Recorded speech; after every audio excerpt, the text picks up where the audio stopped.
Conflicts around the world are multiplying and democracies seem increasingly in crisis. Has the world become ungovernable? We put this question to Hubert Védrine, ex-advisor to French President François Mitterrand and former French Minister of Foreign Affairs, in the Global Conversation.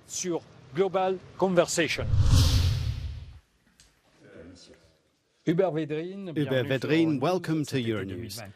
This summer of 2024, the question of governability is being raised at every level, national, international, the European Union and globally. Are we witnessing the end of a global political and economic order? Overall, there has never really been world order. In fact, there has always been world disorder. But there have been times when there have been powers that have managed to dominate the system. After the Second World War, it was the Americans who organized the aftermath very well indeed. It was one of the rare moments when a dominant power managed to combine national interests, which are the case for all powers, with a kind of more general vision.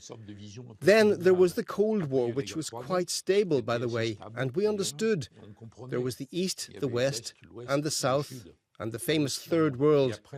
And then, when the Soviet Union disappeared, there was a surge of enthusiasm, of triumphalism in the West, with a slightly nationalistic form in the United States. We've won, we're the masters. Now we're back to classic geopolitics, the strength of the United States, the strength of China, what's happening to Russia, etc., etc., all that. So I wouldn't say that all regimes are in crisis. That's different. In China or Russia, it's different. On the other hand, all democracies are in crisis, in my opinion. They're under threat. And precisely, there's a problem of governability. Not especially in Europe. It's the democracies. Look at the United States. They're in a frightening situation. It's like two countries fighting each other. So there's a crisis in democracies and representative democracies. The old ideas of electing people presidents, members of parliament and so on, and letting them do the work and then judging the results. We let them work and we judge the results and we take them back or not. That's dead. There's also a threat, a risk, that of a definitive fracture between the United States in terms of interests. Europe and the United States, in my opinion, they will one day evolve differently from the last century, because, in fact, what forcibly unified the United States and Europe, it was the First World War, then Hitler, then Stalin. Now it's Putin. But in the long term, these are different worlds. In his will, the first president, George Washington, said, never meddle in conflicts between Europeans. But they have never been isolationists. Globally, they've never been isolationists when controlling the environment, Mexico, Cuba, or the Philippines. But in Europe, there had been one exception, in fact, where they were obliged to reinvest much more than they had planned. And we're seeing it again now, since it's not just the Trumpists who are saying that they're sick and tired of paying for the Europeans and that they're not doing enough. Even the Democrats are saying the same. And even if a Democrat, Barack Obama, who launched the pivot to Asia, saying pivoting towards Europe is all very well, but it's secondary. But it may force Europeans to react more than before. So whether we have a Republican presidency, as everyone would seem to think, with Trump, or a Democrat, we won't have a big change in policy. There will be a gigantic change in style, in behavior. The narrative, as they say. The narrative, but that's also a question of political decency, etc., etc. But on the substance, I think there's a historical evolution taking place in the two hypotheses, Trump or a Democrat. They're not going to vote for a second $61 billion plan, so one way or another, the Ukraine question is going to be modified. Russia remains a dilemma for both Europeans and Americans. Some European countries take a hard confrontational approach, saying Russia is an existential threat that needs to be suppressed, eliminated. While for others, yes, it's a risk, but a manageable one. And others are talking about engaging with Russia. I'm of the same opinion, to be frank with you, as the old American realists Kissinger, Brzezinski, who are for once in agreement. They thought that we completely missed a chance in the 90s. So I also think that in this period, Yeltsin, Putin, the second time Medvedev, we should have done what Kissinger proposed, i.e. a major security agreement, including Russia. And Brzezinski, himself a Pole, he was with Carter, and even afterwards he had an enormous influence. He said Ukraine must be cut off from Russia. So reinvent Ukraine, cut it off from Russia, so that Russia is no longer an empire. But don't put it in NATO.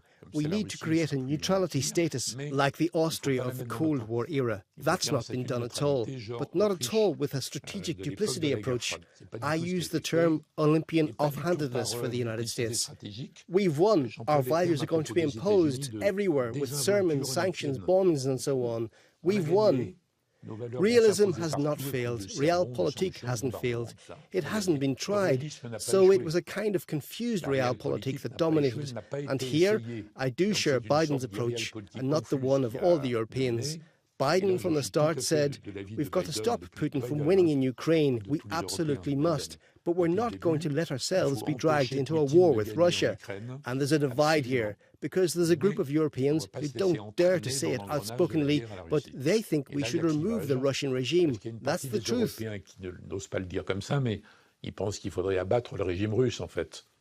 Back to the old Moscow realm for some. Yes, Valenza had already said that, for example, because Russia is also a colonial empire. But now there's an American strategy, and even at the time when we hoped that the Ukrainians would win, the Chief of Staff of the US Armed Forces made it clear that he would not support an attack on Crimea, for example. Well, we're not there yet. The opposite is true. There's a threat to Ukraine, and I completely agree. We must stop Putin from winning. You spoke of Biden, or the Biden school of thought, that Russia must not win. But what does he mean in concrete terms, on the ground? Some kind of European-style 38th parallel, i.e. we freeze the conflict where the Russians have advanced? I expect some sort of freeze, either this or the famous Trump plan we know the beginning of. He tells Zelensky that it's time to stop, so Zelensky anticipates saying, I'll get along with Trump, I'll invite the Russians to negotiations. He's already figured it out, and even if it's the Democrats, they're not going to promise perpetual support. So it's a sort of freeze. After that, I can't imagine negotiations, at least not direct ones. Ukraine has suffered too much. It's too disgusting, the Russian war in Ukraine. It's monstrous in human terms, the targets, etc. It's frightening. It's frightening. So they can't negotiate with any president, even if it's not Zelensky, even if it's someone else. He can't negotiate with Russia. Which formula? Different countries were proposing plans for coexistence, for neighbourliness, for an organised ceasefire and so on. The Turks, who pointed out that they had allowed negotiations to take place in the first year, you remember. Eventually the Indians, the Chinese, Lula, everyone, but not the Europeans, who are in one camp now. I think the Europeans, without giving anything up, continue to help Ukraine. They should position themselves to be able to play a role in the follow-up to all of this. And that means being able to accept that at some point we will have to talk to the Russians again. But the Russians want to talk to the Americans. I know. And the Americans don't want to talk with the Russians. Maybe Trump now.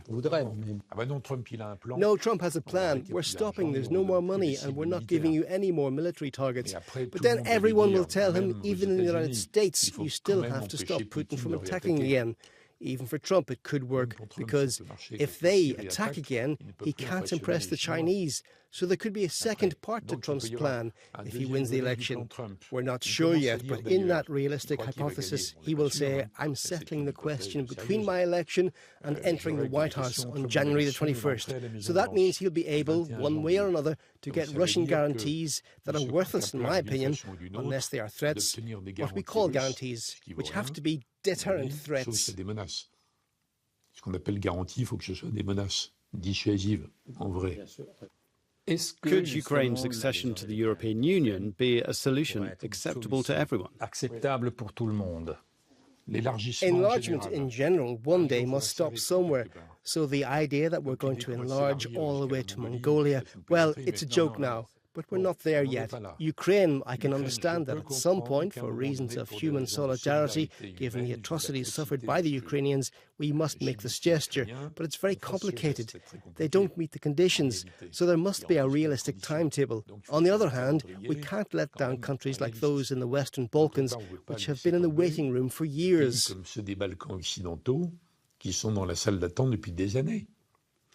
But that's the problem. We know very well that this is officially the biggest problem when it comes to enlargement to the Western Balkans, the recognition of Kosovo. You were in office as the French Minister of Foreign Affairs at the time of the war.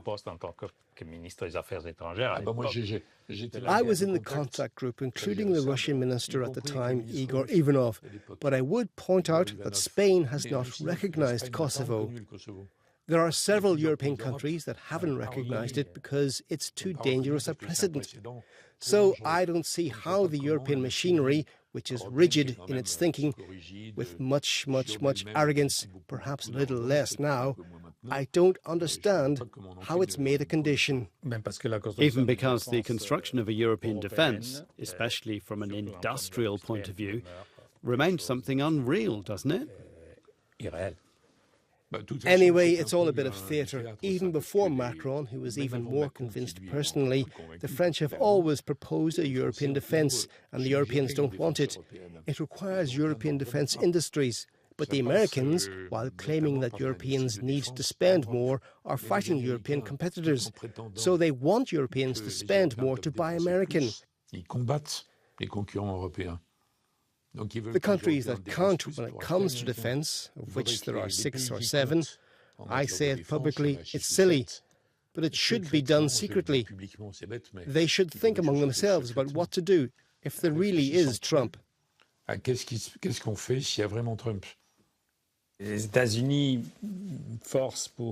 United States is pushing to expand NATO to the Asia-Pacific, to pivot towards Asia. Not all Europeans are convinced of this. I have a classic point of view, both French and classic. It's the North Atlantic Treaty. There's always been a temptation to go outside the zone, to extend it. This is nothing new. It's not a good solution. It's uncontrollable, hyper-dangerous. We don't know where it would take us. The key to NATO is Article 5, the obligation to defend allies. So I think we need a different kind of alliance, a real alliance.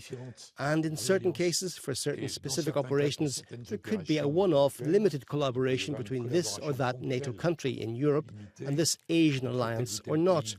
We can say no, but in any case, it can't be the same alliance, in my opinion. Moreover, it was already an abuse to extend NATO's theoretical competence to Afghanistan, which also ended in failure.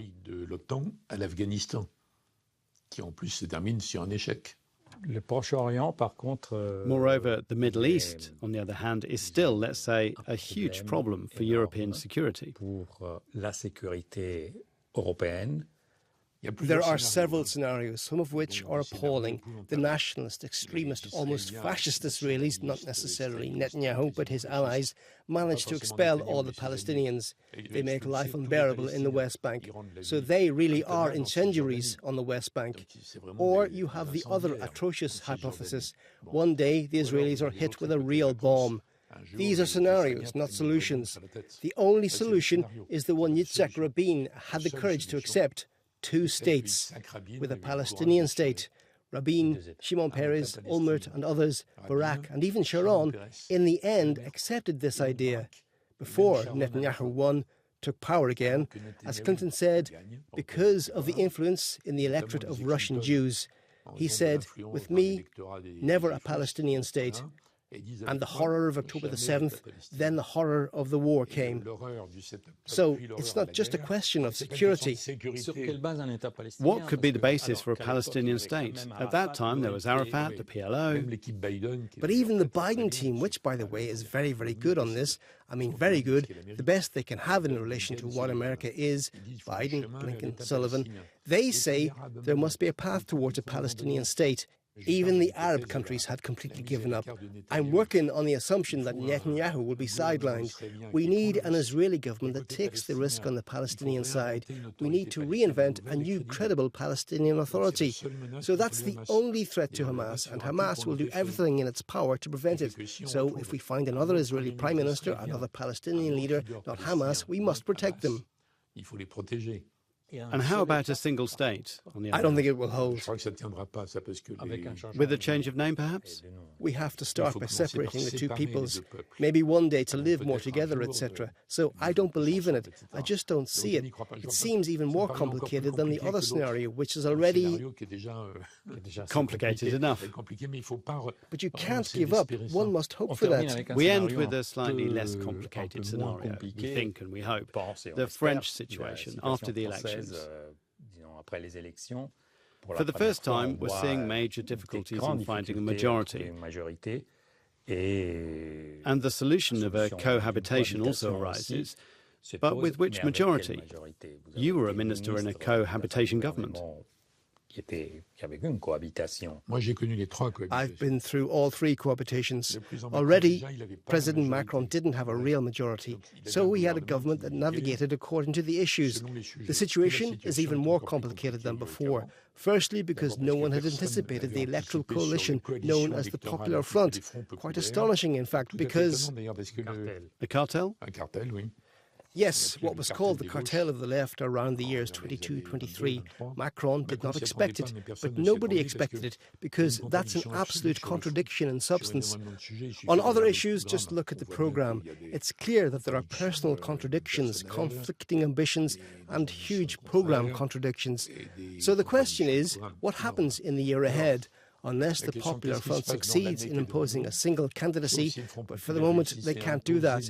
And if they don't, in either case, we'll move on to attempts at a coalition government, either with what's left of the Macronites, Ensemble, plus a bit of the moderate right, not the National Rally, a bit of the left, a bit of... and nobody knows. But in any case, it's a minority. But do you think that at some point they'll have to engage or even create an institutional détente, a form of institutional détente with the National Rally, given that it represents a considerable part of the French electorate? Yes, I think we have reached the limits, all the same, of the democratic spirit when we claim to ostracize in posts, etc., people who represent almost half of the electorate, so it no longer holds. Moreover, the Republican Front dam against the extreme right, based on moralism and the narrative of fascism, in my opinion, the reality is completely different. It's intellectual laziness to compare it to the 1930s. It's completely different. But if it had worked, the National Rally would be at 15%. It would not be at 40%. So it's true, the question is delicate, and the answers may shock some people. But in my opinion, either the government parties managed to respond, which has not been the case for 30 years, to respond to that demand, not a fascist one, but a trivial one, or one day or another, the National Rally will rule. So at that point, we will see its limits. We will see. Who knows? It will analyse them. It will become a government party, hated like all the others. And speaking of extremes, to conclude, there was an initiative by Viktor Orban, the Hungarian Prime Minister, who was heavily criticised for opening negotiations with the Russians and the Chinese, and in addition with Trump. Do you think that initiatives like that could still be useful too? No, not based on individual approach. Finally, I'm not yelling against the scandal, even because no one remembers that EU presidencies rotate. So in a way, it gave visibility to the rotating presidency. It gave it luster. Well then, there's a special game. When Putin receives him, he knows very well that he only involves himself, perhaps one or two other countries aside.